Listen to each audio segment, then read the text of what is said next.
오늘 저와 여러분들에게 주시는 말씀은 창세기 6장 11절부터 16절까지 말씀을 다 같이 한 목소리로 읽도록 하겠습니다. 자, 시작. 때에 온 땅이 하나님 앞에 폐기하여 강포가 땅에 충만한지라. 하나님이 보신즉 땅이 폐기하였으니 이는 땅 모든 혈육 있는 자의 행위가 폐기하였습니다. 하나님이 노아에게 이르시되 모든 혈육 있는 자의 강포가 땅에 가득하므로 그 끝날이 내 앞에 이르렀으니 내가 그들을 땅과 함께 멸하리라. 너는 잣나무로 너를 위하여 방주를 짓되 그 안에 담들을 막고 역청으로 그 안팎을 치라. 그 방주의 제도는 이러하니 장이 300규빗, 방이 50규빗, 고가 30규빗이며 거기 창을 내되 위에서부터 한 규빗에 내고 그 문은 옆으로 내고 상중하 3층으로 할지니라. 아멘. 오늘은 본문 말씀을 중심해서 방주의 영적 의미라는 제목으로 말씀을 선포하도록 하겠습니다. 오늘은 이 사랑하는 성산 가족들을 제주에서 영상을 통하여 뵙게 됩니다. 여러분들이 제 얼굴 잘 보이고 있습니까? 저도 노트북을 통해서 여러분들의 얼굴을 지금 보고 있습니다. 오늘도 3일 예배 나와서 하나님 앞에 예배드리는 모든 성도님들 하나님의 은혜와 평강이 함께 하시기를 축복합니다. 그리고 오늘 주신 말씀을 통하여 일생에 나의 영적인 답을 얻고 나의 삶의 지표가 되는 그런 축복의 말씀의 언약이 가슴속에 잘 밝힐 수 있도록 성령으로 인도해 주실 줄로 믿습니다. 여기 방주의 영적 의미의 이 중심 주제는 방주는 예수 그리스도를 통하여 구원을 받는다는 의미가 있습니다. 방주는 영적으로 예수 그리스도를 상징하고 예수 그리스도 안에 들어온 자는 구원받는다라고 하는 것입니다. 그러나 예수 그리스도 안에 들어오지 않는 자는 다 심판을 받고 멸망을 받게 된다는 것이죠. 이 세상은 계속해서 하염없이 가는 것이 아닙니다. 시장이 있으면 끝이 있는 것처럼 이 세상의 이 시간은 언젠가는 반드시 끝이 올 날이 있습니다. 헬라어의 시간을 두 종류의 시간으로 나눕니다. 하나는 이 크로노스의 시간과 카이로스의 시간을 이렇게 나누게 됩니다. 이 크로노스 시간은 자연적 시간으로서 분량에 따라 규정되는 양적 시간을 말합니다.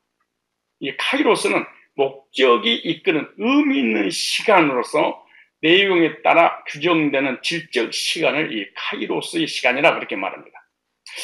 이걸 좀 더 구체적으로 설명하면 이 크로노스는 현상적 시간입니다. 이 크로노스는 이 본질적 시간입니다.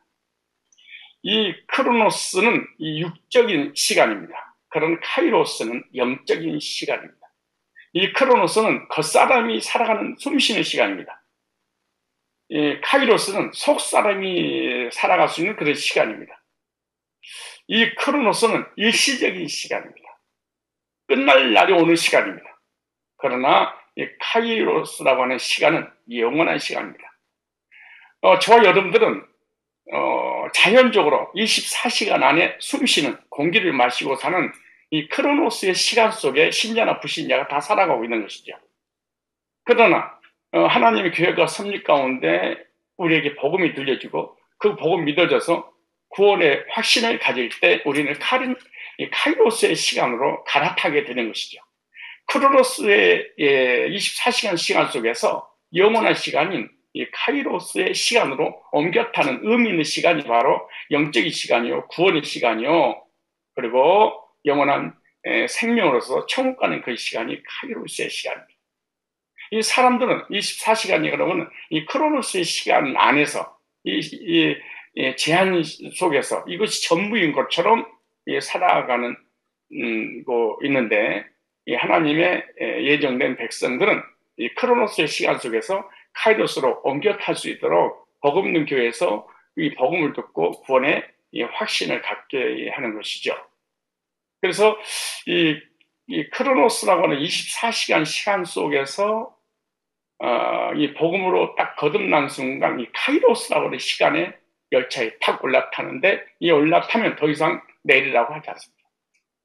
그리고 이 카이로스 라고는 이 속사람이 시간 안에 딱 들어온 사람은 이 카이로스의 시간 속에서 하나님께 찬양하고 영광 돌리고 예배드리고 헌신하고 영혼을 구령하는 이러한 그 영적인 사역을 할 때 삶의 의미가 부여되고, 그 삶의 의미 속에서 영적인 사역하는 사람들에게는 카이로스의 영원한 상급의 은혜를 베풀어 주게 되는 거죠. 그래서 이 거듭난 사람은 이 카이로스의 시간 안에 들어와 있고, 이 크로노스의 시간 속에서 주님을 위해서 얼마만큼 헌신하냐에 따라서 하늘의 상급을 결정 짓는 그런 은혜를 주님께서 베풀어 주시는 거죠. 그래서 자연적으로 흘러가는 이 크로노스 시간을 살다가 복음을 듣고 거듭난 순간 카이로스의 시간으로 옮겨지고, 옮겨지는 그 사람은 내 인생의 삶에 의미 있는 시간, 영적인 삶을 함으로 상급을 주시고 속 사람을 강건케 해주신다고 그렇게 말씀하십니다. 오늘 수협에 나오신 모든 분들, 이 크로노스 시간 속에 앉아 있지만 영적 의미, 삶의 의미, 어떤 목적을 가지고 하나님을 기다림으로 인해서 카이로스의 시간 속에 상급받도록 인도해 주실 줄로 믿습니다. 에베소서 5장 16절에 보면은 세월을 아끼라 이렇게 말합니다. 세월은 바로 목적이 이끄는 질적 시간을 바로 말합니다. 세월을 아끼라. 즉, 이 카이로스의 시간을 표현하고 있는 거예요. 무조건 시간이 흘러가도록 놔두지 마라. 아끼라 이 말은 엑사, 이 고라지라는 뜻입니다. 이 뜻은 값을 주고 살아. 그러니까 이 크로노스의 시간 속에서 카이로스의 이 시간의 의미를 부여받기 위해서 값 주고 살아 그 말이에요. 그러니까 이 크로노스 시간 속에서 카이로스의 시간, 즉 최사의 것으로 만들어라 이렇게 말해요. 그러니까 의미 있는 시간으로 만들어라. 너무나 중요하죠. 세월을 아끼라 이 말씀은 우리에게 주어진 세월과 시간을 값을 주고 사서 최상의 것을 만들어라. 의미 없이 그냥 지나가 버리는 이 바람 부는데 물결 치는 데 가지 마라 이 말이죠. 그래서 이 세상은 계속 흘러가는 것이 아니라 시작이 있으면 끝이 있습니다. 크로노스의 시간이 끝나는 순간 카이로스의 시간이 딱 주어지는 것이죠. 구약으로는 올람이라는 시간이 있고 타미드라는 시간이 있잖아요. 올람이란 영원한 시간 속에서 복음을 듣고 딱 구원받는 순간 우리는 타미드의 시간으로 딱 올라타게 되는 거죠. 그래서 이 크로노스의 시간 속에서 육신이 살고 있는 이 세상은 완전한 곳이 아닙니다. 죄 많은 세상, 허물 많은 세상, 죄악이 관영하는 세상. 그래서 오늘 본문에 이렇게 말합니다. 하나님께서 죄악된 세상을 이 크로노스에 살고 있는 이 시간 안에 사람들이 죄악이 관영함으로 물로 심판하실 것을 말씀하고 있습니다. 그리고 심판하신다고 말씀하시면서 노아에게 구원의 길을 열어주시기 위해서 방주를 지으라 이렇게 명령을 내리십니다. 방주를 지어도 되고 안 지어도 되는 것이 아니라 반드시 이 방주를 지어라. 어디서? 크로노스의 시간 속에서. 그리고 방주를 지으면 이 영원한 이 카이로스의 시간 속에 보호를 받게 되겠죠. 그럼 이렇게 말하면 모든 혈육 있는 자의 포악함이 땅에 가득해졌으니 그들의 마지막이 하나님 앞에 다다랐다. 죄악이 관영했다. 하나님의 그 심판할 수밖에 없도록. 그래서 하나님은 이 세상 모든 사람들을 땅과 함께 멸하겠다고 이렇게 말씀하고 계십니다. 오늘 보면 창세기 6장 13절로 14절 보니까 하나님이 노아에게 이르시되 모든 혈육 있는 자의 강포가 땅에 가득함으로 그 끝날이 내 앞에 이르렀으니 내가 그들과 함께 멸하리라. 너는 잠나무로 너를 위하여 방주를 짓 때 그 안에 간들을 막고 역청으로 그 안 밖에 치라라 라고 말씀하고 계세요. 노아와 그 식구들 및 그와 함께 한 이 동물들의 목숨을 보존하려면 방주를 지어라. 여기서 보니까 하나님이 노아에게 이르시되 모든 혈육 있는 자의 강포가 땅에 가득함으로 그 끝날이 이 말이 캐치라는 히브리어입니다. 캐치. 따라서 할래요? 캐치. 이 캐치란 말이 끝남, 종말이라는 뜻입니다. 이 캐치라는 단어는 카자크에서 왔습니다. 카자크. 카자크란 말이 얼마나 중요하냐? 잘라내다, 찍어버리다. 이런 의미입니다. 그러니까 하나님께서는 이 세상의 모든 사람들이 포악해져서 죄를 지음으로 홍수를 통해 심판을 하시는데 이 단어의 의미를 보니까 구원해서 잘라버리겠다. 구원해서 잘라버리니까 어떤 일이 벌어지겠습니까? 영원한 불못으로 떨어지게 될 것이다. 그리고 끊어버리다 이런 의미가 있잖아요. 끊어버리다. 하나님 은혜에 들어오지 못하도록 끊어버리겠다. 죄인들은 하나님 은혜에 들어올 수가 없잖아요. 그리고 또 하나의 의미가 있죠. 하나님 주시는 은혜를 전혀 받지 못하도록 나무를 찍어버리듯이, 나무를 찍어서 죽이듯이 하나님은 심판하시겠다라고 말하죠. 그래서 이 잘라낸다, 끊어버리다, 찍어버리다 이런 의미가 바로 히브리어에 나와 있는 이 카자크라는 단어입니다. 그래서 이 구약 성경은 신약 성경의 모형과 그림자입니다. 구약에 하나님께서 이스라엘 백성들에게 하신 말씀은 신약 성도에게 거울로 주시는 거예요. 모형으로 주시는 거예요. 그림자로 주시는 거예요. 어제 밤에 계속해서 그 교리사 리더들과 함께 세미나를 진행하고 있었습니다. 그리고 낮에는 관광도 하고 또 낚시도 하고. 근데 제가 바다 낚시는 경험이 그렇게 많지 않아요. 근데 하루 종일 바닷가에서 낚시를 하면서 고기를 잡으려고 그랬는데 2시간, 3시간 지나도 한 마리도 잡을 수가 없어요. 근데 앞에 보니까 이 물반, 고기반, 이 숭어가 바글바글 거리는데 거기 입에다가 이 밑밥을 던져줘도 먹지를 않아요. 그래서 어떻게 하면 이 속에 있는 이 숭어를 잡아서 주식으로, 간식으로 먹을까 고민하다가 그냥 훌치기로 한번 훌쳐보자. 그래가지고 아무리 훌쳐도 그냥 빈 바늘만 올라오지 고기가 걸리지 않아요. 이 바닷가에 낚시 조그마한 거 던진다고 그래서 무슨 어떤 고기가 잡히겠습니까? 그러니까 어떤 제주도에 사는 전문가 할아버지가 제가 낚시하고 있는 그런 훌치기 하는 그런 모습 보면서 비아냥거리면서 쳐보자구만. 그런 거예요. 쳐보자. 진짜 쳐보자. 처음으로 한번 해봤어요. 그래서 서탕을 치는데 그 할아버지가 낚시를 훌치기 하는 것을 제가 유심히 살펴봤어요. 보니까 그 바늘을 딱 던지고 난 다음에 하나, 둘, 셋 하고 탁 훌치고 또 하나, 둘, 셋 하고 훌치고 계속 그 반복될 때마다 한 마리씩 이만한 게 올라와요. 그래 나도 한번 저렇게 해보자 해가지고 바늘 던져놓고 하나 둘 셋 훌치고 하나 둘 셋 하고 훌치고 있는데 이만한 게 올라오는 거예요. 초보자에게 그 사람 어떤 초보자인 나에게 어떤 모형이었던 거예요. 이걸 보면서 너도 이렇게 하면은 잡을 수 있다라고 하는 원리잖아요.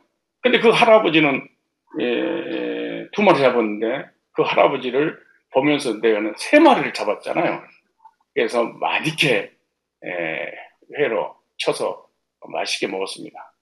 여러분들도 같이 있었으면 먹을 수 있었는데 다음 기회에 오실 수 있으면 제가 다시 한번 훌치게해서 잡아서 여러분에게 드리도록 하겠습니다. 이런 의미에서 구약은 신약 성도에게 모형이고 그림자였다. 모형을 보고 그림자를 보고 거울을 보면서 너희들도 이렇게 심판받지 않으려면 준비를 해라 라고 하는 말이죠.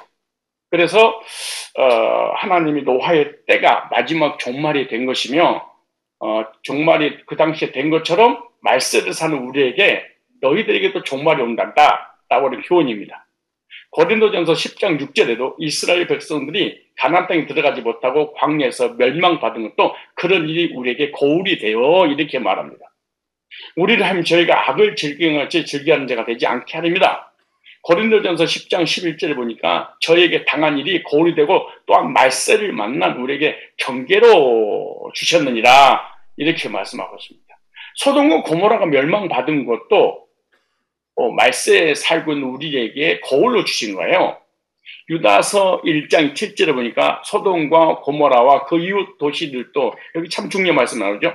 소돔과 고모라와 그 이웃 도시들도 저희와 같은 모양으로 간음을 행하며 다른 색을 따라가다가 영원한 불의 형벌을 받음으로 거울이 되었느니라. 오늘 우리에게 거울이 되었느니라. 그러니까 소돔과 고모라의 그 우상 숭배하고 타락하고 죄악이 관영했던 것은 바로 그 주변의 나라에 수출을 했습니다. 다른 지역에서 수입을 했습니다. 그러므로 죄는 끊임없이 한순간에 전이가 마치 코로나 이 바이러스처럼 이 죄도 지나가기만 하면 오염이 돼버리는, 전염이 돼버리는 이런 일이 벌어지는 것이죠. 그럼 소돔과 고모라가 멸망받은 건 소돔과 고모라가 지은 죄를 주변에서 그대로 배워서 따라서 했죠. 지금도 마찬가지로 동성연애라든가 차별금지법이라든가 이런 모든 것들이 선진국에서 시작함으로 다른 나라들까지 이렇게 수출하고 수입을 해서 똑같은 죄악을 범하게 된 것도 마찬가지죠. 그러므로 하나님께서 심판을 하셨다 이렇게 말합니다. 그렇다면 노아 사건을 통해서 우리의 종말 때를 살고 있을 때 어떠한 신앙생활을 해야 될 것인가를 깨닫게 될 중요한 교훈으로 주신 거죠. 그걸로 주신 거예요. 마지막 때 준비하지 않았던 사람들은 호련히 마지막 날에 홍수로 심판을 받아 멸망당한 것처럼 마지막 날에 살고 있는 우리들도 이 하나님의 심판이 올 때 준비하지 않는 자들은 반드시 심판받고 멸망받게 된다고 하는 그 모형으로 거울로 우리에게 주신 것입니다.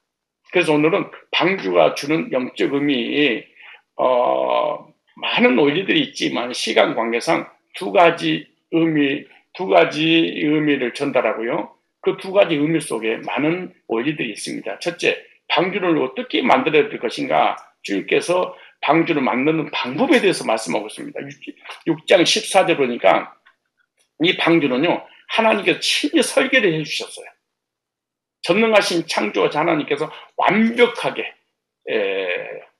설계를 해주셨는데 이렇게 말합니다. 너는 잣나무로 너를 위하여 방주를 짓되 그 안에 간들을 막고 역청으로 그 안팎에 칠하라. 하나님께서 선택된 백성들을 구원하시기 위해 방주를 짓는 방법을 가르쳐주고 계신 거예요.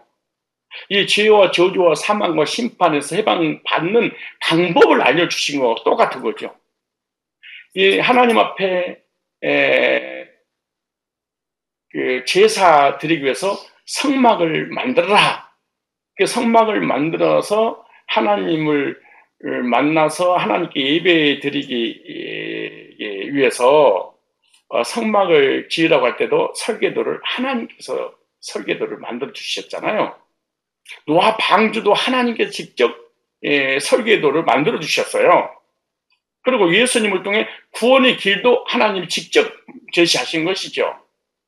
그래서 이 하나님 만나기 위한 성막도 또 멸망받지 않고 방주 안에 들어와서 거짓 사람들이 구원받을 수 있게 하는 것도 하나님이, 그리고 인류를 죄와 사망의 법에서 해방시켜 구원의 길로 인도하는 것도 하나님께서 독생자 예수님을 보내서 구원의 길을 열었죠. 이것은 뭐냐? 죄인에게 베풀어 주신 하나님의 은혜인 것입니다. 구원은 잘해서 받는 것이 아니다는 것이죠. 하나님의 일방적인 선물을 베풀어 주신 것입니다. 하나님은 노아에게 선물로 홍수 심판에서 살 수 있는 방법을 가르쳐주셨어요. 노아 역시 이 구원의 길, 구원의 방법을 모르면 절대 홍수 심판에서 살아날 수 없습니다. 왜냐? 노아도 언제를 가지고 태어난 죄인이기 때문에 그렇습니다. 마지막 주님이 재림하셔서 심판하실 때 살아날 수 있는 방법을 가르쳐주신다는 교훈이에요. 오늘 이 말씀을 통해서 우리가 주 예수 그리스도의 그 방주를 짓게 되는 모형이니까 이렇게 다시 한번 읽습니다. 너는 잣나무로 너를 위하여 방주를 짓되 그 안에 간들을 막고 역정으로 그 막을 칠하라. 자, 여기 보니까 하나님께서 어떻게 방주를 지을 것인가 설계도를 그려서 딱 주셨잖아요. 여기 보니까 먼저 잣나무, 이 잣이란 말은 아주 중요한 말입니다. 히브리어로 고페르라는 단어입니다. 고페르. 이 나무란 말은 에치르라는 단어지요. 그러니까 고페르 에치르 이렇게 하겠죠, 히브리인들은. 그러니까 하나님께서는 다른 나무도 얼마나 많았겠습니까? 그 시대. 우리 주변에 수백, 수천 종류의 나무들이 있잖아요. 당신은 더 많았겠죠. 근데 왜 고페르 나무를 지명하여 방주를 지으라고, 다른 나무로 지으면 안 된다? 꼭 고페르 나무로만 지어라. 왜 그랬을까요? 이 나무는, 고페르라고 하는 나무는 예수 그리스도를 상징하는, 예수 그리스도를 예표하는 나무죠. 왜냐하면 고페르란 단어의 의미가 속죄하다 이런 뜻이에요. 그러니까 전부 다 예수님 얘기예요. 전부 다 구원에 관한 얘기예요. 전부 다 우리에 관한 얘기죠. 이 나무로 방주를 짓지 않으면 속죄하다, 죄산 받을 수 없습니다. 이 고페르라고 하는 나무로 짓지 않으면 거듭남도 없고 구원도 없고 천국도 없고 영생도 없습니다. 특별히 속죄받지 못하기 때문에 주님 재림 때 영원한 심판으로 인하여 지옥 형벌을 당하게, 죄인에게 속죄할 수 있는, 속죄받을 수 있는 이 고페르 예추로 지어라 이렇게 말합니다.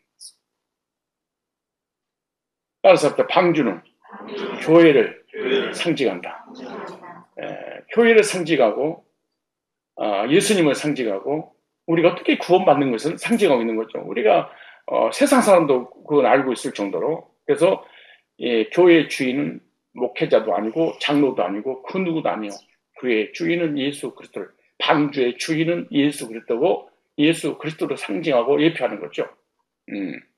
교회의 방주를 예수 그리스도로 만들지 않으면 세상에서 침몰을 당하고 말 것이다. 그래서 교회는 어떤 것이냐? 예수 그리스도로 세워지는 거예요.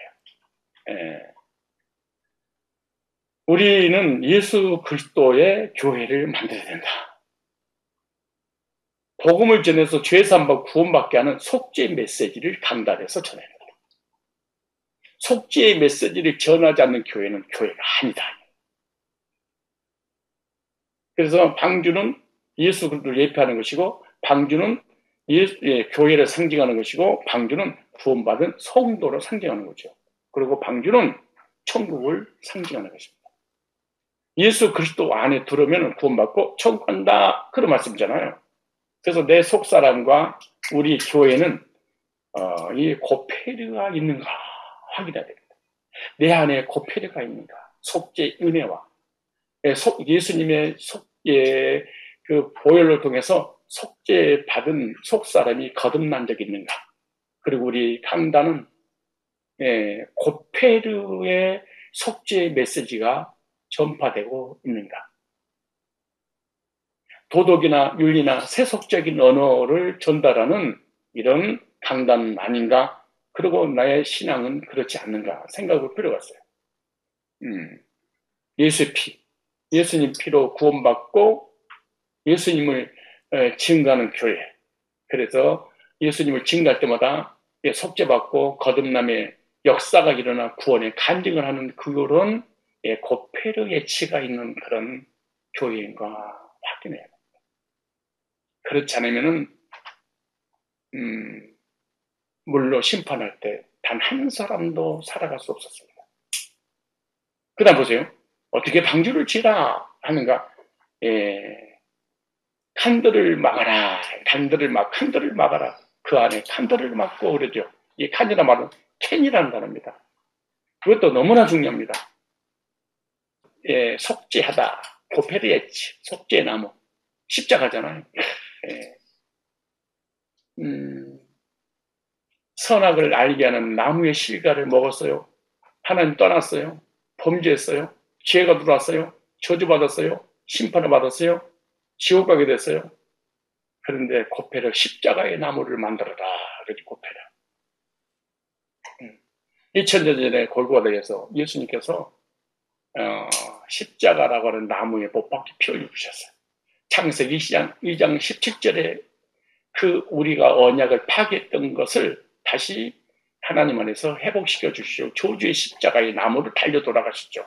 이게 고페르 에치라는 나무입니다.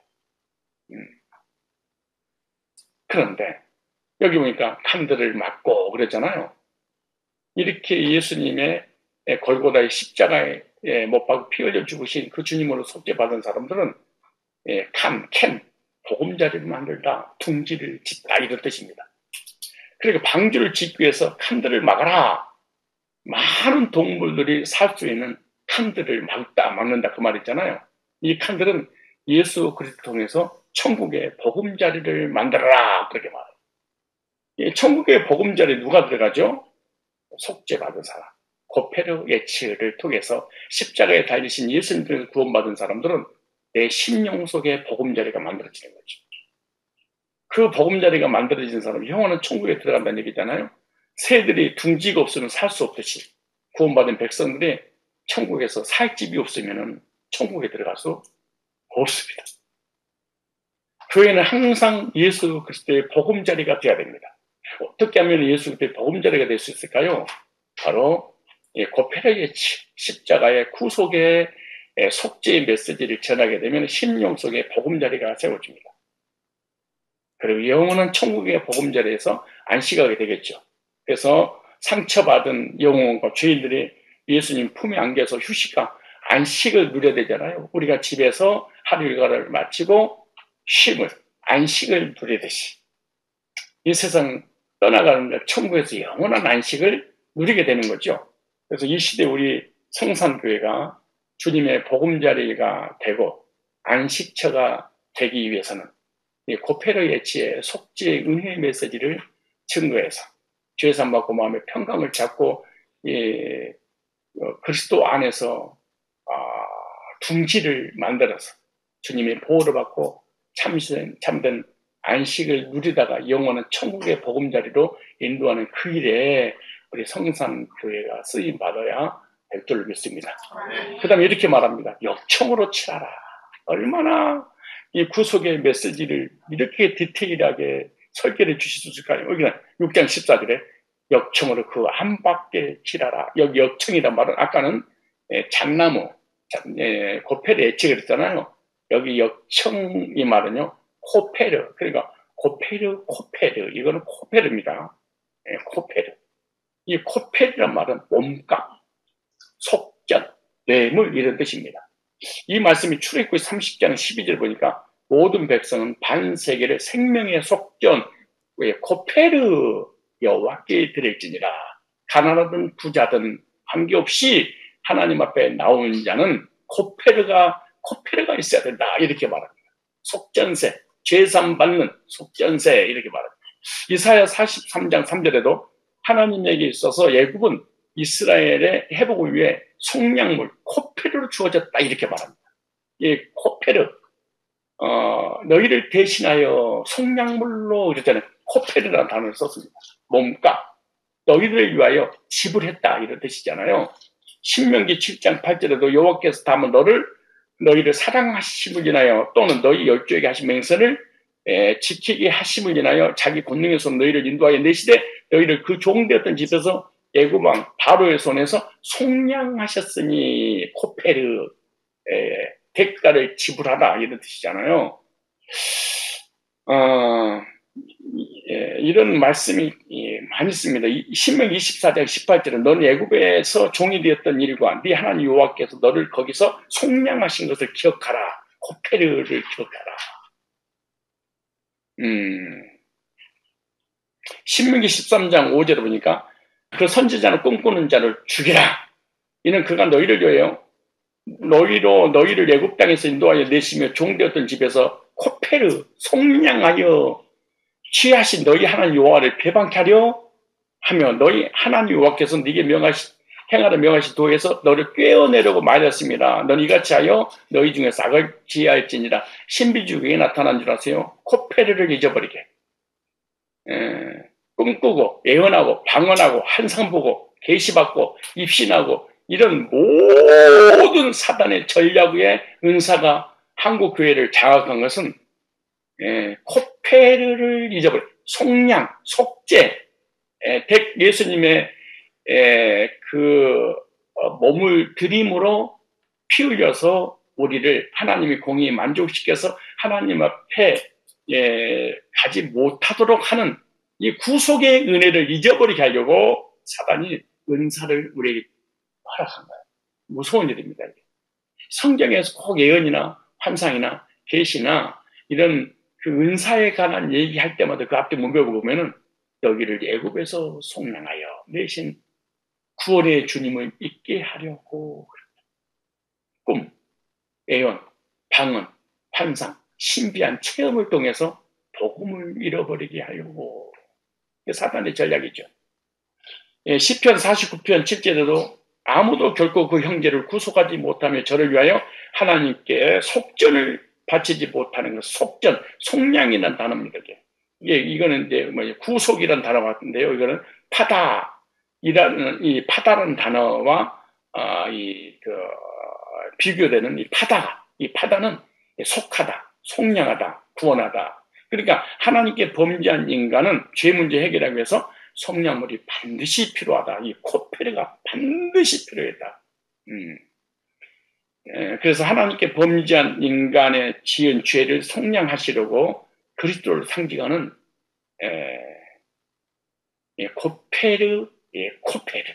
코페르 십자가에 달린 나무를 통해서 이 코페르 나무로 방주를 짓고 이렇게 방주를 짓고 방주를 짓다고 명령한다면 뭐라고 하잖아요.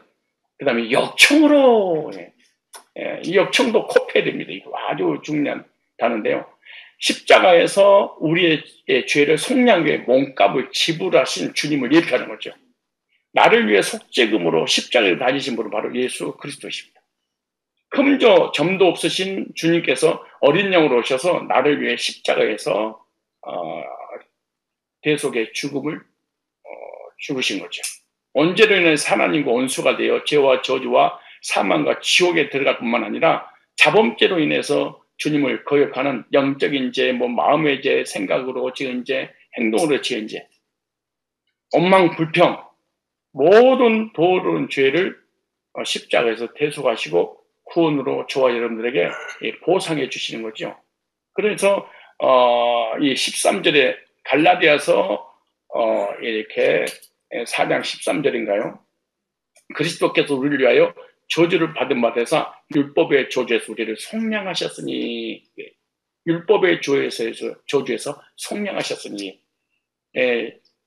율법을 범하면 불법이 되고 불법은 죄가 되고 죄의 삭선 사망인데 그러니까 원인이 뭐냐? 율법이잖아요. 율법을 완벽하게 지킬 수 없어.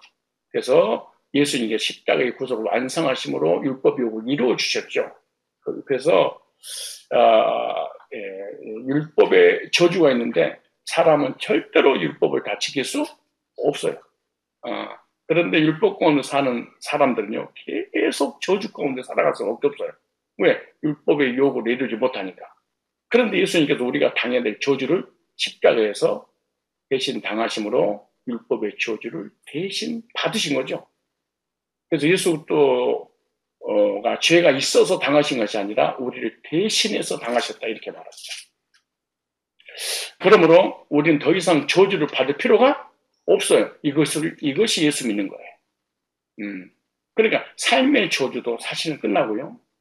내세의 심판도 사실은 끝났습니다. 왜? 예수님께서 현재 문제, 내세의 문제를 십자가에서 다 해결했기 때문에 그렇습니다. 그래서 주님께서 십자가에서 죽으심으로 우리가 당해야 될 율법의 주에서 속량하셨으니 속량하라. 그래서 예수 그리스도를 믿음으로 의롭게 된 사람들은 율법의 주에서 저주에서 해방받은 사람입니다. 예수님께서 대신 저주를 받으셨으니까 우리는 저주를 받을 필요가 없어요.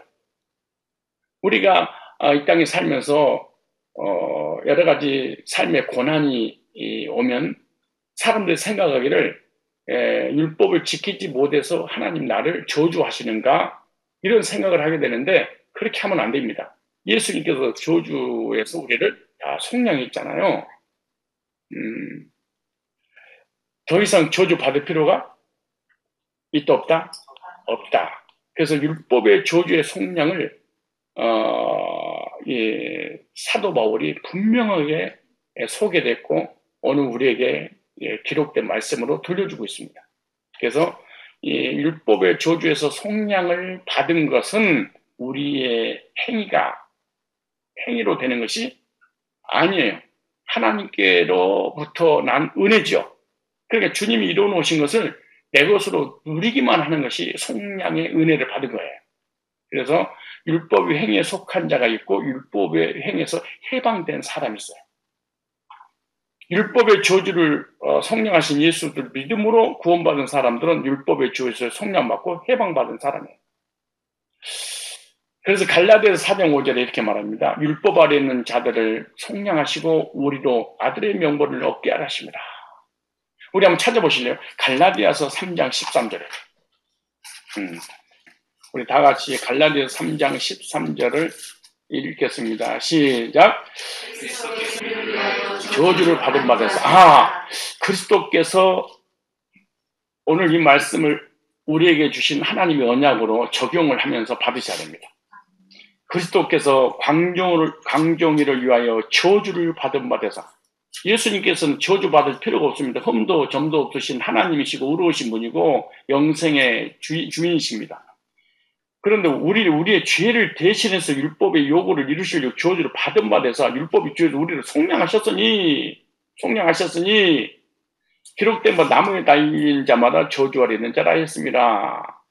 13절에 이렇게 해볼까요? 우리를 거기서 자기 이름을 넣고 그럼 실제로 현세적인 삶의 저주와 내세 심판이 끝나서 영생을 얻게 되는 언약의 말씀으로 이루어 주실 줄로 믿습니다.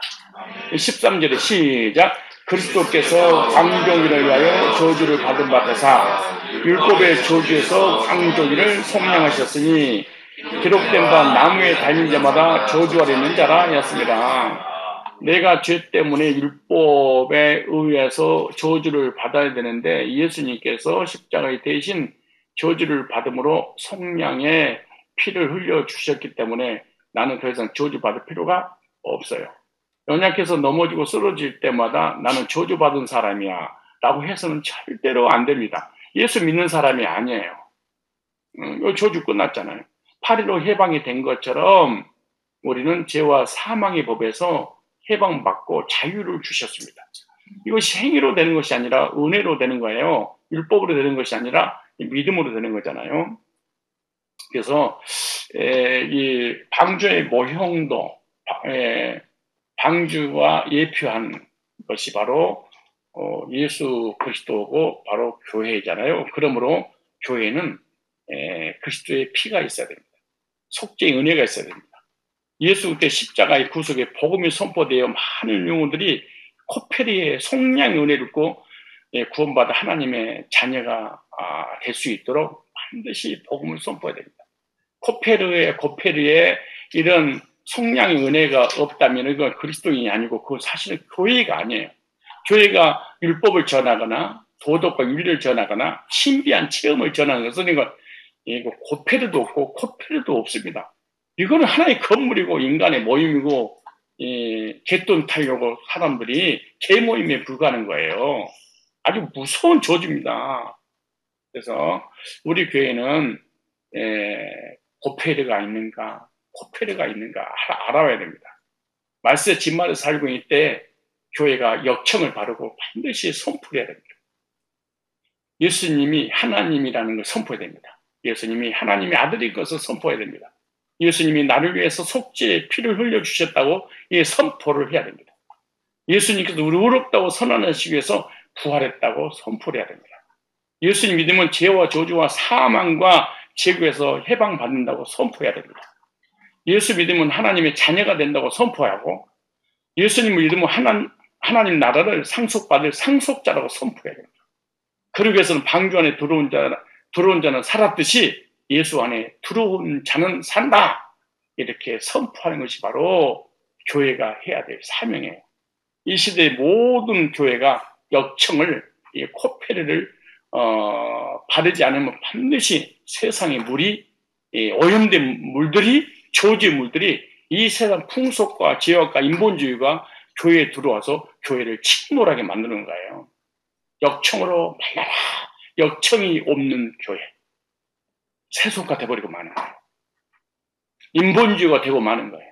율법주의가 되고 마는 거예요. 성화주의가 되고 마는 거예요. 신비주의가 되고 마는 거예요. 종교다원주의가 되고 마는 거예요. 이단 만유교 안상홍 증인회가 쳐들어오고 마는 거예요. 코페르가 속량의 메시지가 십자가의 구속을 전하지 않는 교회는 반드시 WCC에 가입할 수밖에 없고 자기가 아무리 복음 전하려고 몸부림쳐도 절대로 되어지지 않습니다. 교회 안에 이것들이 들어오지 못하도록 세상의 소리, 사단의 소리, 거짓교리, 인문학, 인본주의가 교회에 들어오지 못하도록 역청으로 안팎을 칠해놔야 됩니다.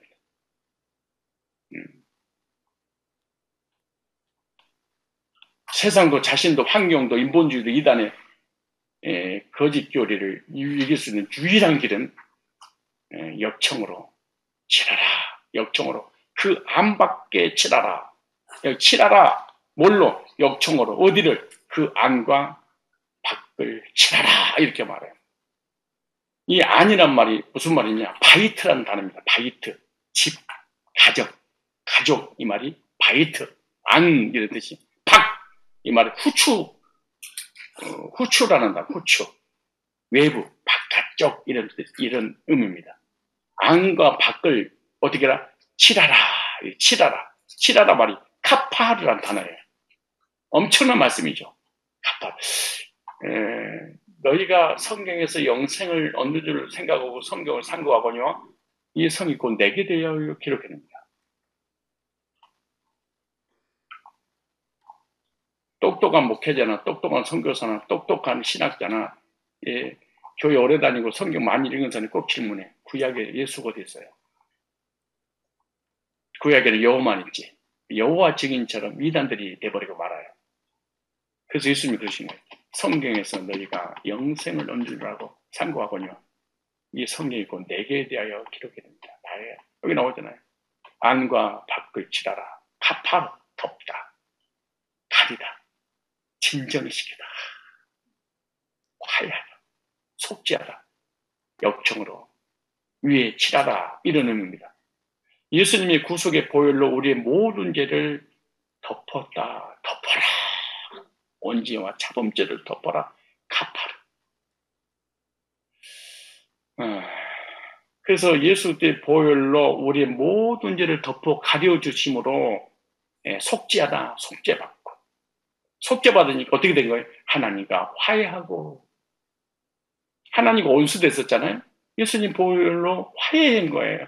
그리고 예수님은 하나님과 우리 인간 원수 관계를 화해시키기 위해서 화목제물 되신 거예요. 여러분들도 사람과 사람 관계를 화해시키는 사람이 될지언정 왼수 만들게 하면 안 돼요.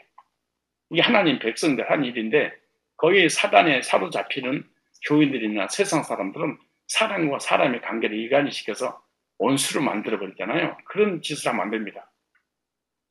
다시 얘기합니다. 예수님의 구속의 보혈로 우리 모든 죄를 덮어서 가려주심으로 하나님과 화해함으로, 여기 진정하다 그러잖아요.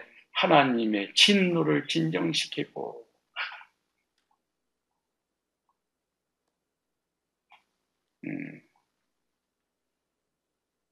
율법에 의해서 죄인들은 심판을 받았는데 심판에서 면제받게 다 그렇죠.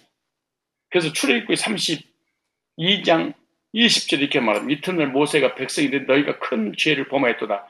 내가 이제 여호와께로 올라가니 혹 너희의 죄를 속할까 하노라 하고, 속할까 카파르라는 단어입니다. 카파르. 따라서 합시다. 카파르.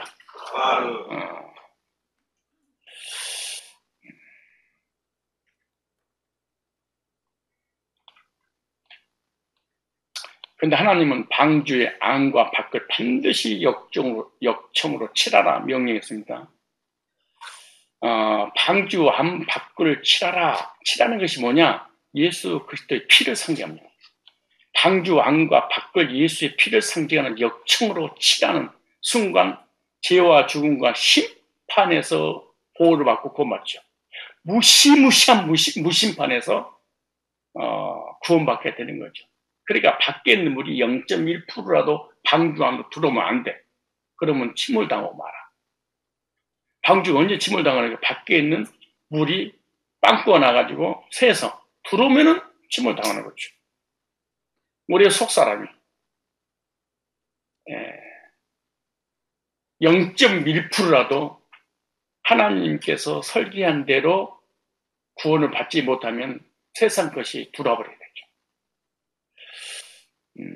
그래서 교회는 세상을 떠내려가고 마는 거예요. 교회는 세상 것이 들어오면 안 돼. 율법이 들어오면 안 돼. 신비주의가 들어오면 안 돼. 인문학 들어오면 안 돼. 인본주의가 들어오면 안 돼. 방주 안팎을 역청으로 칠해서 보호받았다면 오늘날 교회는 예수의 피를 발라서 그 피가 발라짐으로 죄인들이 깨끗함으로 속죄를 받게 되죠. 이 피는 인간이 죄로 인해서 하나님과 원수관계를 화해시켜 하나님과 가까워지게 하는 거죠. 그리고 교회에 들어온 자들이 죄를 덮어 가려주고 하나님의 진노를 진정시켜 방주 안에 들어온 자들이 더 이상 죄로 인해 멸망당하지 않고 심판받지 않는다는 그런 의미입니다. 이 말씀을 들으면서 무슨 생각이 나나요? 이스라엘 백성 애굽에서 출애굽할 때 유월절 사건이 안과 밖을 좌우인반 문설주에 칠하라. 출애굽기 12장 14절 똑같은 내용입니다. 이스라엘 백성들이 애굽에서 세상에서 죄악에서 바로라고 하는 사단의 권세에서 나올 수 있는 것이 유월절 어린 양 희생 제물입니다. 다른 걸로 되는 게 아니에요. 그래서 유월절이 뭐냐? 구원의 체험이에요. 뭘로? 어린 양의 피로 속죄받고 어린 양의 피를 좌우인방 무설주에 딱 바르는 순간에 세상이 붙잡을 수 없었습니다. 사단이 바로가 더 이상 붙잡을 수 없었죠. 죄악이 더 이상 붙잡을 수 없고 놔주게 되죠. 왜 우리가 하나님 안에 못 들어갈까요? 왜 우리가 예배에 성공하지 못할까요? 우리 중직자들이 왜 세상에 사로잡혀 살까요? 사실은 안과 밖을 속죄 피로 무장하지 않았어요. 그래서 다 이렇게 세상의 물이 우리 속으로 침투해 들어오도록. 그래서 세상을 위해 살아가요. 왜? 세상의 물이 들어왔습니다.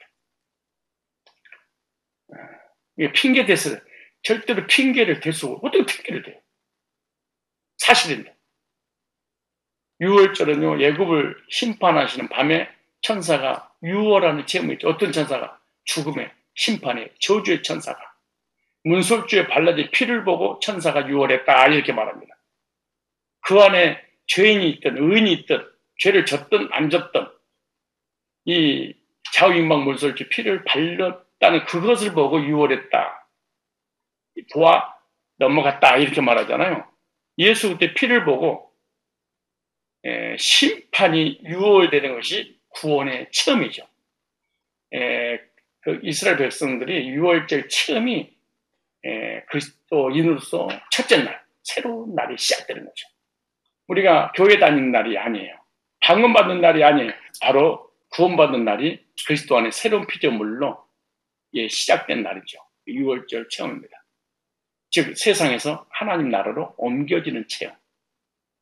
유월절로 애굽에서 이스라엘로 옮겨짐으로 구별된 거죠. 애굽 백성이 하나님의 백성으로. 세상에 살고 있는 우리가 복음을 듣고 죄에서 한번 구원받은 순간에 세상에서 하나님 나라로 옮겨지죠. 그래서 세상에서 살고 있지만 우리는 세상에 속한 것이 아니라 하나님 앞에 속한 것이잖아요. 유월절 이스라엘 백성 들이 심판과 재앙으로부터 유월되었듯이 성도가 예수 그리스도의 피를 믿으면 심판과 지옥의 형벌에서 유월된다 라고 하는 겁니다. 속죄의 피가, 죄 사함의 그 피가 우리 마음의 문설주에 발라졌는가. 복음을 듣고 우리의 심령 속에 예수의 피가 뿌려졌다면 모든 죄와 저주가 넘어간 것입니다. 하나님 무서운 심판이 넘어간 거예요. 그래서 고린도전서 5장 7절에 이렇게 말합니다. 너희는 누룩 없는 자인데 새 덩어리가 되기 위하여 묵은 누룩을 내어버리라. 우리의 유월절 양, 그 그리스도께서 희생이 되셨습니다. 히브리서 11장 28절에 믿음으로 유월절과 피 뿌리는 예를 정하였으니 이는 장자를 멸하는 자로 저희를 건드리지 않게 하려 하는 것이며 유월절 보혈의 피를 통해서 이 죽음의 천사가 넘어갔듯이 예수 피를 바르면은 모든 진노에서 해방받고 모든 하나님의 심판에서 유월되는 거죠. 그래서 방주 안에 특별히 방주 안팎의 역청으로 발라지면 밖에 있는 세상물이 절대로 안으로 들어올 수 없다. 이 방주를 하나님께 설계해서 딱 지으라고 명령했는데 그 설계도 대로 딱 지을 때 중공이 딱 떨어졌잖아요. 중공 떨어지는 그날 하늘의 창이 열리고 바다에 샘이 터져서 물로 이 지구를 딱 심판합니다. 근데 물 한 방울도 들어오지 않았습니다. 부실공사가 안 되는 거예요. 0.1도.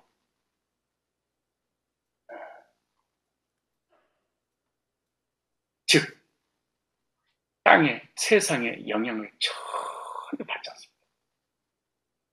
교회 안에 예수님 피가 발라져 있으면 세상의 문화가 강단에 들어올 수 없습니다.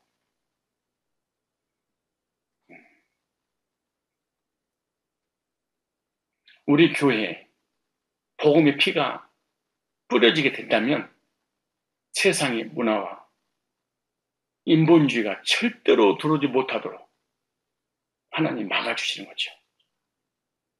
주님의 피만 교회마다 발라지는 그런 역사가 일어나야 될 줄 믿습니다. 타락한 세상 문화나 종교가 들어오지 못하도록 예수의 피복음이 충만해야 됩니다. 목사님, 참 예수의 입니까? 지긋합니다. 가끔 가다가 신학했던 사람이 나한테 찾아와요. 목사님, 구원은 기초, 구원은 받았으니까 삶을 어떻게 살아가야 될지 삶에 관한 얘기, 성화에 관한 얘기 해주세요. 그건 네가 알아서 해. 교회는 그런 곳이 아니야. 너는 그렇게 사셔요? 한국교회가 어려움을 겪고 이단이 한국교회에 침대 들어와서 합법적으로 종교자원주의, WCC, KNCC, NCCK 이게 다 좀만 다른 이런 그 명칭만 다를 뿐이지 다 종교자원주의 얘기하는 거예요. 구원이 예수만 있냐? 인터컵이 한국을 장악하고 신사도가 한국을 장악하고 신천지, 귀신론 이것들이 들어와서 교회를 미혹시키고 있잖아요. 왜냐?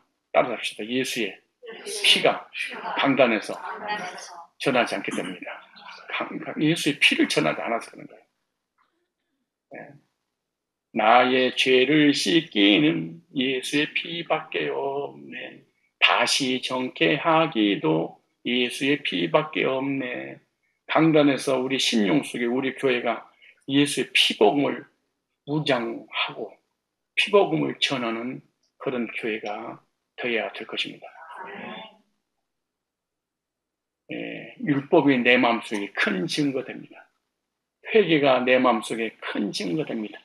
신비한 체험이 내 마음속에 큰 증거됩니다. 성화가 내 마음속에 큰 증거됩니다. 아니잖아요. 급히가 내 마음속에 큰 증거됩니다. 율법은 능력이 있도다. 성화는 능력이 있도다. 행위는 능력이 있도다. 그랬어요? 주의 보혈 능력이 있도다. 예. 유월절 그 피를 보고 넘어가리라. 율법을 보고 넘어가리라 그래요? 신비한 체험을 했던 사람을 보고 넘어가리라 그래요? 꿈꾸는 사람을 보고 넘어가리라 그랬어요? 방언받은 사람 보고 넘어가리라 그랬어요? 어디 그랬어요? 그 다음에 또 이렇게 말합니다. 6장 15절이에요. 시작. 그 방주의 제도는 이러하니 장이 300규빗, 방이 50규빗, 고가 390이며 그 다음에 이렇게 말합니다. 어떻게 방주를 질까요? 어떻게 지어야 되느냐? 치수를 정확하게 만들어라. 정확하게 재라. 정확하게. 하나님께서 방주를 만들어라고 하시는데 정확하게 치수를 재서 말씀하고 있는 거죠. 이것은 바로 예수 그리스도를 예표하는 겁니다. 이것도 마찬가지. 정확한 구원의 길을 가르쳐 주시기 위해서 치수를 이렇게 제시하고 있는 거죠. 하나님 방법대로 지어라. 하나님 방법대로 짓지 않으면 방주는 물에 가라앉게 된다. 세상에 가라앉게 된다. 그 말이잖아요. 구원도 하나님 방법대로 예수님을 통해서 얻어야지 자신의 행위로는 절대로 구원이 없다. 이걸 말씀하고 있는 겁니다. 안 된다 이게. 율법이나 인간의 선한 행위나 열심이나 정교나 인간의가 1%만 있어도 이거는 구원이 아니다 그런 거예요. 치수를 정확하게. 하나님 우리를 구원하기 위해서 구원의 길을 열어주셨잖아요. 그게 하나님께서 설계하신 구원의 계획이 바로 예수님입니다. 천하 인간에게 구원 얻을 다른 이름을 준 적이 없다 그렇게 말씀합니다. 그런데 꼭 구원에다가 우리 행위를 구원에다가 구원 받음에 있어서 어떤 율법을 어떤 선한 것을 여기다가 넣으면 이거는 세상 심판할 때 세상 것이 들어와서 결국 방주가 물에 가라앉고 마는 거죠. 태풍이 쳐도 방주는 절대로 가라앉도록 하나님 치수를 정확히 만들었어요. 여기 말해 장이 그러잖아요. 장. 이 말 길이죠. 길이. 장은 뭘 얘기해요? 길이. 이 길이를 갖다가 히브리어로 오레크라는 단어입니다. 따라서 오레크. 무슨 말이 오레크고 오래 산다 그 말이에요. 응? 안 웃네? 잊지 말라는 거예요. 장 길이는 오레크란다. 오레크라는 단어는요. 장수하다. 장수 오래 산다는 뜻이잖아요. 오레크 잊어버리면 안 돼. 오레크 오래 산다. 장수. 시간의 길이 곧 시간의 오랜 길이를 표현하기 위해서 날이라는 단어 함께 사용했습니다. 그래서 시편 21편 4절에 보니까 저가 생명을 구하며 주께서 주셨으니 그 영원한 장수로서이다. 영영한 장수할 때 오레크라는 단어 썼어요. 시편 91편 16절에 내가 장수함으로 오레크함으로 저를 만족해 하며 나의 구원을 보이리라. 장 오레크. 그 다음에 장수하잖아요. 수 요미라는 단어입니다. 날, 낮, 하루. 잠언서 3장 2절이라든가 16절이라든가 신명기 30장 20절 나와요. 그러니까 긴 날이 영원한 내세를 의미하는 거하고 똑같죠. 긴 날, 오래, 영원히. 그래서 시편 23편 6절에 이렇게 말씀하는 거예요. 나의 평생의 선하심과 인자하심이 정녕 나를 따르니 내가 여호와의 집에 영원히 가리로다. 여호와, 이 야훼 하나님이잖아요.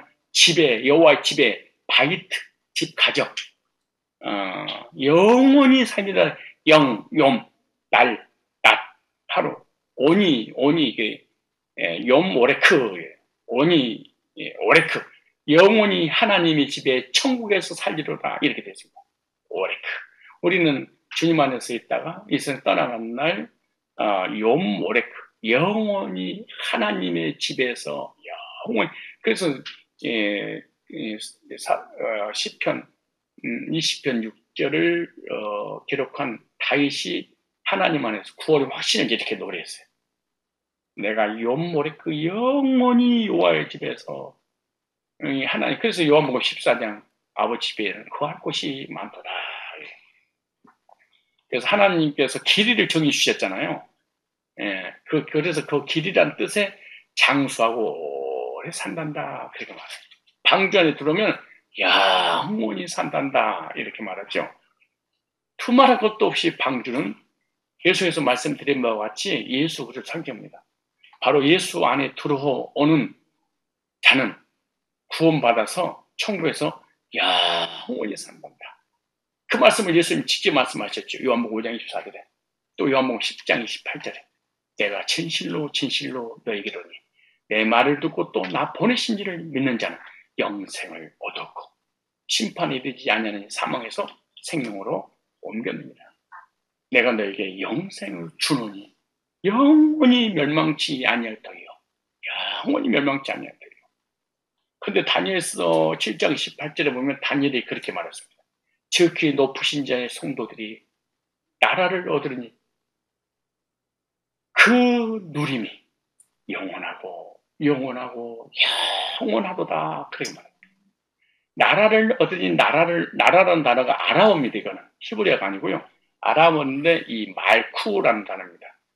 이 히브리어는 말구트라는 단어인데요. 왕권, 통치, 왕국이라는 의미예요. 나라를 얻으리니 이 말이 케발이라는 단어인데요. 동사 아람어에서 온 거예요. 히브리어로 카발, 받다라는 의미예요. 근데 여기 보니까 누림이 하산. 예, 이것도 하산이라는 동사가 아람어에서 온 거예요.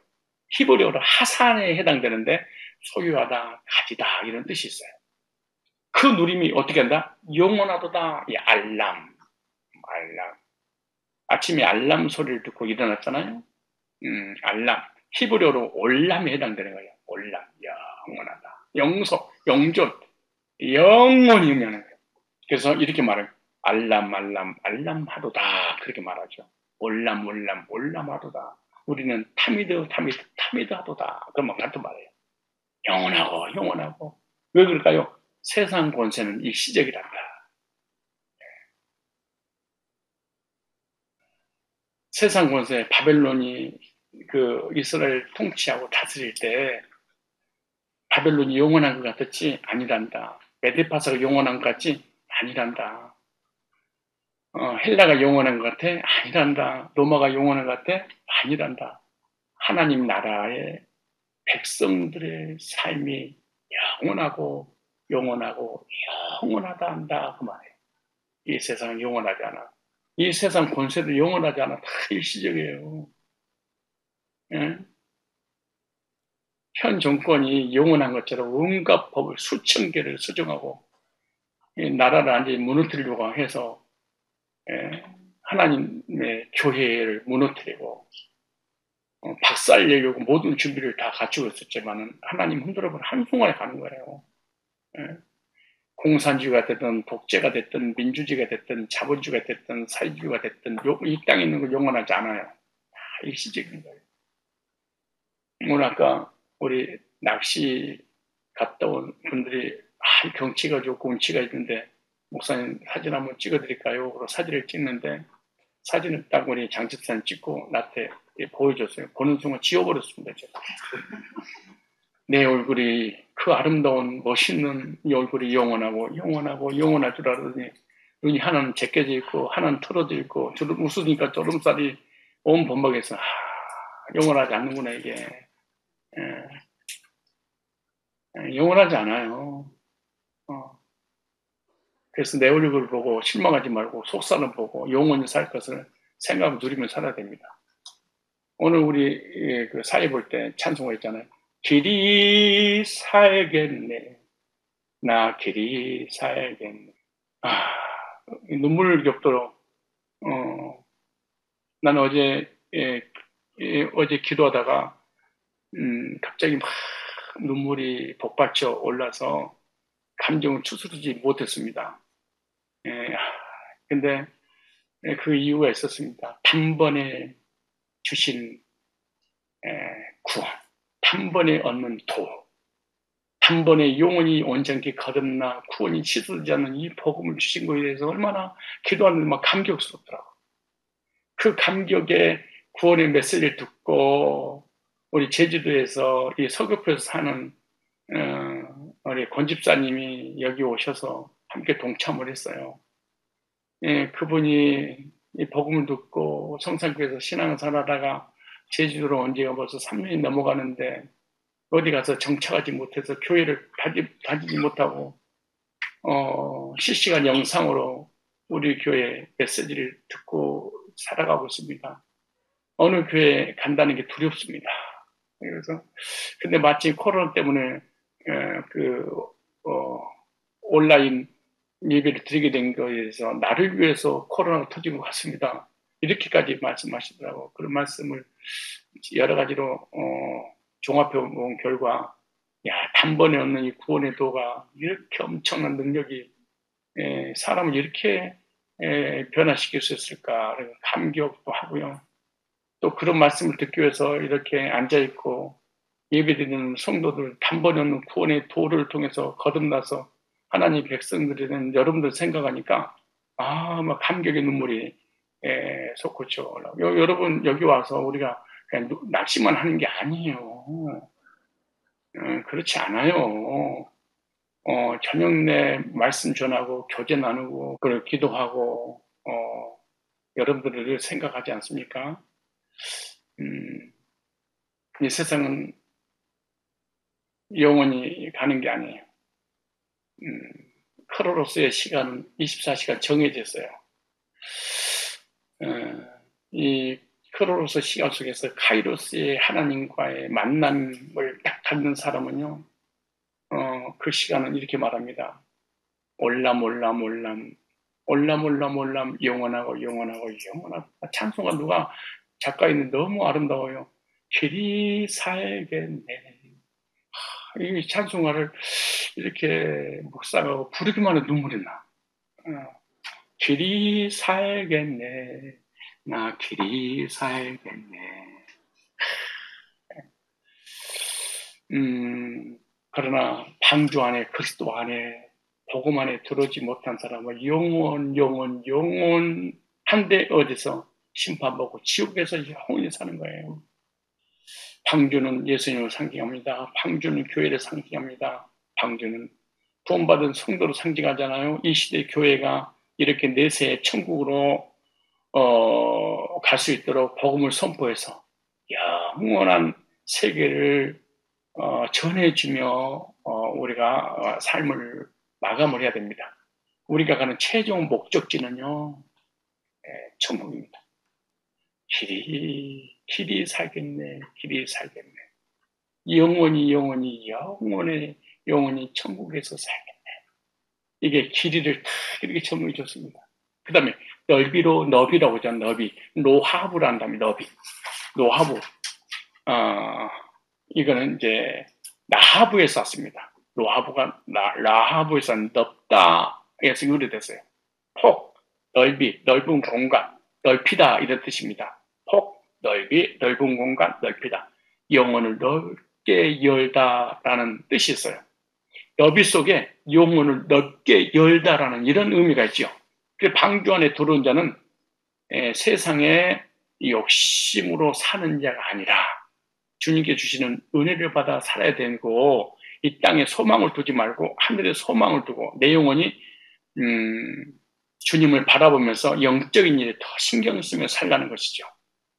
구원받은 하나님 백성들과 교회는요, 하나님 말씀을 듣고 영혼이 더 건강해지고 영혼이 더 튼튼해지고 영혼이 더 넓어지고 마음도 넓어져서 하나님을 섬기면서 세상뿐만 아니라 교회에서도 기뻐하며 생활을 해야 됩니다. 나와 우리 교회는 영적으로 속사람이 더 넓어지고 살아가고 있는가. 그 다음에 높이도 이렇게 했어요. 높이를 코마라는 단어입니다. 높이는 코마라는 단어인데 거주하다, 성집하다, 복구시키다, 견고하게 하다 이런 의미예요. 우리 성경에는 그냥 넓이, 높이, 길이 이렇게 이게 진짜 무슨 의미가 있겠습니까? 그냥 육적인 방주에 실제로 어떤 치수를 얘기하는 거 맞아요. 근데 그거는 인간이 만든 방주의 육적 치수로 끝나버리면 여기 무슨 의미가 있겠습니까? 그러나 히브리어는 잘 나와 있어요. 거주하다, 성립하다, 복구시키다, 견고하게 하다. 하나님은 높이를 정해주시면서 방주 안에 들어온 자는 하나님과 영원히 함께 살 것을 의미하고 있는데, 바로 방주는 누굴 상징해요? 예수님을. 하나님과 영원히 함께 살게 된 사람을 얘기하는데요. 그래서 예수님을 통해서 하나님과 구원이 성립이 된다, 이런 의미입니다. 이렇게 구원받은 사람은 영원히 죽은 인생에서 새롭게 복구되어 예수님의 새 생명을 받음으로 믿음이 견고해지고 천국이 확실해진 사람들이라는 얘기입니다. 이 시대 방주의 역할을 하고 있는 교회는, 이 시대 저와 여러분이 신앙생활하고 있는 교회는 이런 성도들로 차고 넘쳐야 됩니다. 우리가 섬기는 교회가 이런 교회가 되도록 오직 예수님의 십자가의 복음을 전파해서 주님이 기뻐하시는 교회가 되어야 될 줄로 믿습니다. 그 다음에 이렇게 말합니다. 창을 내라. 창세기 6장 16절에 보니까 거기 창을 내야 돼. 창을 내라. 위에서부터 한 겹에 내고 그문은 옆으로 내고 상중하. 이 상중하 이건 다음에 해야 될 것입니다. 3층으로 하라. 다 이거 영적 의미겠죠. 하나님은 창과 문이 없으면 방주 역할을 하지 못하기 때문에 방주의 창을 반드시 내라, 이렇게 말씀합니다. 그리고 문도 만들어야, 이렇게 만들려고 말씀합니다. 여기 창이란 말이 초하르라는 단어입니다. 초하르, 빛, 정오. 우리는 창이라는 단어를 썼지만은 원래 언어는 빛, 정오, 대낮, 이런 의미가 있어요. 이 초하르라고 하는 단어는 이 차하르에서 왔습니다. 기름을 짜내다. 기름을. 이 창이라는 단어 의미는 뭐예요? 기름을 짜내다. 이 단어는요, 이츠하르에서 왔는데, 기름, 신선하고 새로운, 기름 부음 받은 자, 이런 의미예요. 이 방주는 누구로 상징해요? 다, 이 길이, 넓이, 높이, 할 것 없이 다 예수님 상징하는 거예요. 방주는 창을 내라. 그럼 어떻게? 기름 부음 받은 자가 있어야 창을 낸다, 이 말이에요. 방주는 예수 그리스도, 기름 부음 받은 자, 이런 뜻이잖아요. 선지자, 제사장, 왕, 멜기세덱 반차를 쫓아서 오신 대제사장이 예수 그리스도를 말하는 거예요. 예수님은 참 선지자, 참 제사장, 참 왕, 기름 부음 받은 자. 그래서 방주는 반드시 창을 내야 하는 것처럼 교회는 반드시 기름 부음 받은 자 예수 그리스도와 함께 있어요. 창, 예수 그리스도 기름 부음 받은 자, 말씀이 육신을 입고 창조자고 구세주로 하나님이 사람 돼서 우리 인간을 구원해 이 땅에 오신 예수님이 없으면 창이 없는 거하고 똑같은 거죠. 어둠과 공허와 흑암이 확 보이는 거죠. 창이 하는 일이 뭐예요? 공기를 정화시키는 거잖아요. 창이 하는 일이 뭐예요? 빛이 들어오게 하는 거잖아요. 근데 공기가 정화되지 못하고 빛이 들어오지 못하도록 차단시켜버리잖아요. 뭐가 없으면, 창이 없으면. 우리 교회의 더러운 죄악들을 정화시키는 것은요, 바로 강단에서 기름 부음 받으신 예수님이 계시야 정화가 됩니다. 예수님이 없으면 교회는 타락하고 하나님의 생명의 복음의 빛이, 영생의 빛이 들어오지 못하도록 끌어 막아버리는 거예요. 교회는 이 복음의 창을 반드시 만들어서 하늘의 구원의 빛, 생명의 빛, 영생의 빛이 들어오도록 해야 됩니다. 그래야 죄와 저주와 도르고 추한 죽음의 거짓 교리들을 생명의 빛으로 몰아내버리게 되는 거죠.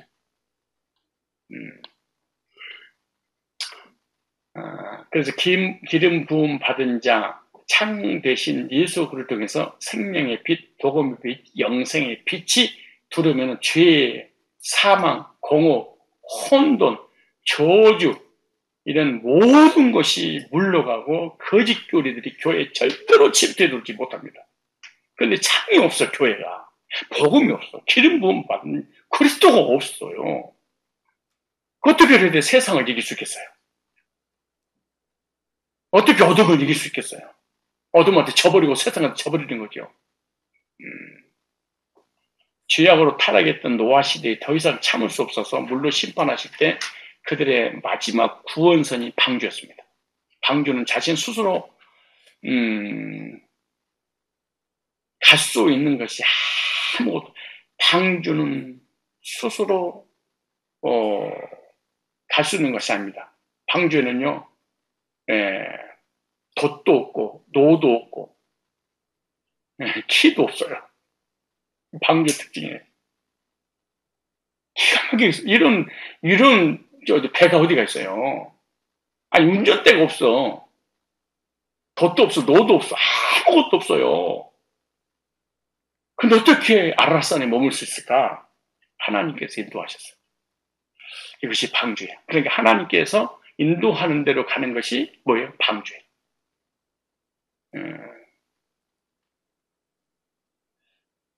교회는 하나님이 인도하신 대로 가는 거예요. 우리의 인생은 하나님께서 인도하신 대로 그냥 따라가는 거예요. 우리가 인생의 노를 젓는 게 아니에요. 영생의 키를 붙잡고 있는 게 아니에요. 우리가 주님이 시작과 끝을 다 하시는 거죠. 노아 시대 때 죄와 저주와 하나님 심판에서 구원받는 길은 방주 대신 예수 그리스도를 통해서만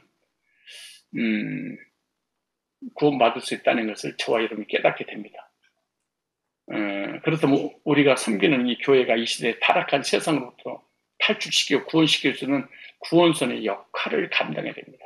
그러므로 반드시 뭐가 있어야 된다? 방주가 있어요. 그러니까 방주를 만들어라 이렇게 말하잖아요.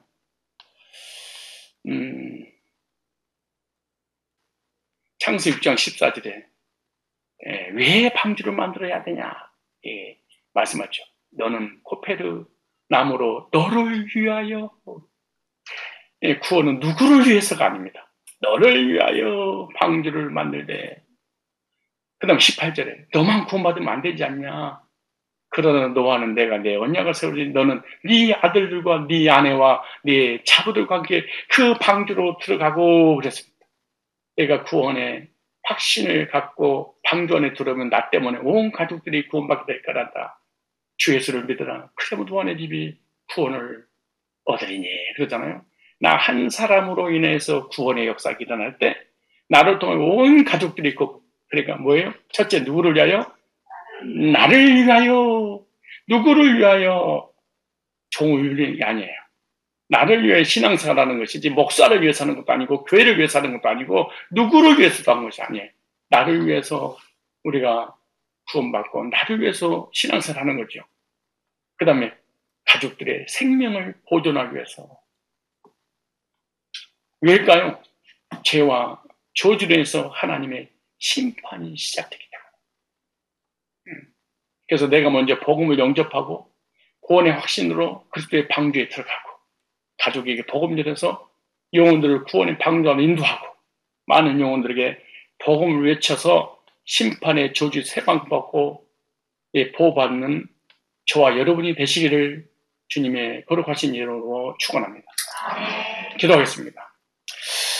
살아계신 하나님, 하나님을 떠나 범죄한 인간을 죄와 사망과 심판에서 구원하사 영원한 영생을 선물로 주시려고 독생자 예수 그리스도를 십자가에 내어주사 단번에 구속을 이루시고 구원의 방주가 되시는 예수 그리스도를 믿음으로 단번에 구원의 방주로 안으로 인도하사 구원의 은혜를 베풀어 주시고 예수 그리스도 안에서 심판 면제받고 영원한 영생을 선물로 주셨사오니 언제나 구원의 방주가 되신 예수 그리스도 안에 거하고 있다는 확신 안에서 많은 영혼들에게 복음을 전하여 죄와 저주와 사망과 심판으로부터 해방받아 영원한 생명을 얻어 영생의 나라로 인도하는 복음사에게 성산의 모든 권속들이 쓰임 받을 수 있도록 인도하여 주옵소서. 우리의 성산교회는 복음으로 시작했습니다. 주님 오시는 그날까지 복음만 증가하다가 복음으로 마치는 그런 사명 감당하는 교회의 구원의 방주가 되도록 성령으로 친히 인도하여 주시옵소서. 시간과 공간을 초월해 역사하신 전능하신 주님, 지금 수예배로 방주 안에 들어와서 예배드리는 성산의 모든 성도들을 영적으로 육신적으로 지켜주시고 보호하시고 인도하여 주시어서 언제나 변함없이 그리스도 안에서 구원의 확신과 감격 속에서 세상도 자신도 환경도 이기고 믿음으로 승리하는 구원의 백성들로 인도하여 주시옵소서. 축복하고 예수님이 걸어가신 이름으로 기도드리옵나이다. 아멘. 이제는 우리의 구원의 방주가 되시는 예수 그리스도의 구속의 은혜와 하나님의 크신 사랑하심과 성령님의 내주 인도하심이 자신을 위하여 많은 영혼들을 위하여 구속의 복음을 증가하여 구원의 방주 안으로 들어왔을 뿐만 아니라 들어올 수 있도록 인도하겠노라고 믿음과 사명 갖고 돌아가는 주의 백성들 머리머리 위에 이제부터 영원까지 항상 함께 있을지어다. 아멘.